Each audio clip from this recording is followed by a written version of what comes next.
So isang magandang araw sa ating lahat mga kaubas natin dyan. So mayroon lang tayong konting i-share sa ating nalalaman. Although hindi naman tayo expert sa pag-uubas mga idol, no?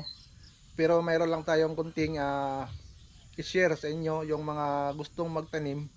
Dahil siyempre hindi pa natin alam kung paano mag-propagate ng ubas. Kahit anong tanim o kahit anong fruits or prutas or mga fruit trees na pwede nating paramihin. So dito mayroon tayong isang puno ng grapes na katawba. Ito katawba to. So yung gagawin natin dito is gusto natin siyang i-graft ng ibang variety. Halimbawa, magdugtong ka dito ng kahit anong variety kasi maraming variety yung ubas. So bakit dinudugtong? Bakit kailangan pang i-graft yung ubas? Yung nalalaman lang natin mga idol hindi tayo expert dito, pero yung i-share natin sa inyo yung mga about lang sa ating nalalaman about sa pag-uubas. So ito pala yung dapat natin gawin dahil gusto natin na matibay ang isang puno ng ubas natin. So mag-graft tayo ng ibang variety dito sa ating rootstock. So yung rootstock natin dito is yung katawba. So si katawba ay hindi naman siya actually pure na rootstock. Siya po ay wine grapes. So ginawa na lang na rootstock kasi medyo matagal na kasi yung katawba dito sa Pilipinas at na-adapt na niya ang klima dito sa atin. So bakit nga ba nating i-graft?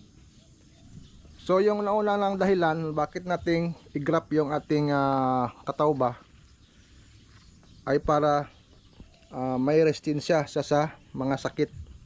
So ito yung ating puno ng ating katawba.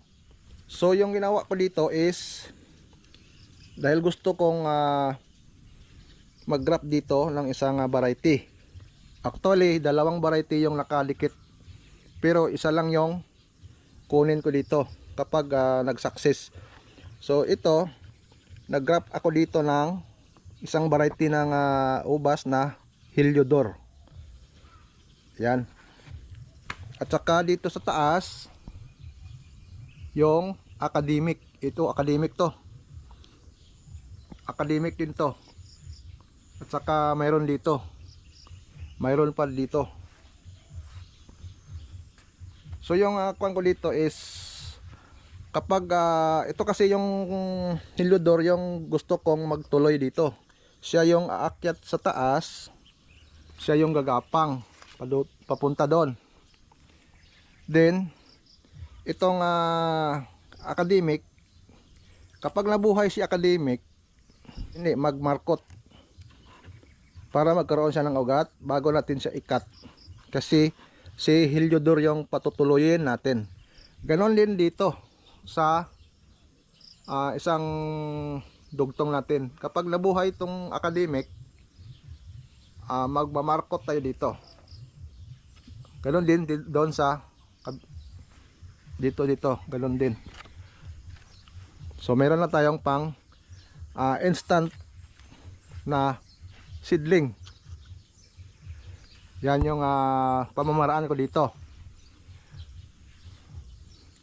Tapos dito si Heliodor, dalawang Heliodor dyan. Kapag nag bad break yan kasi nakadugtong siya sa protein cane ng katawba, so mamarkot tayo dito.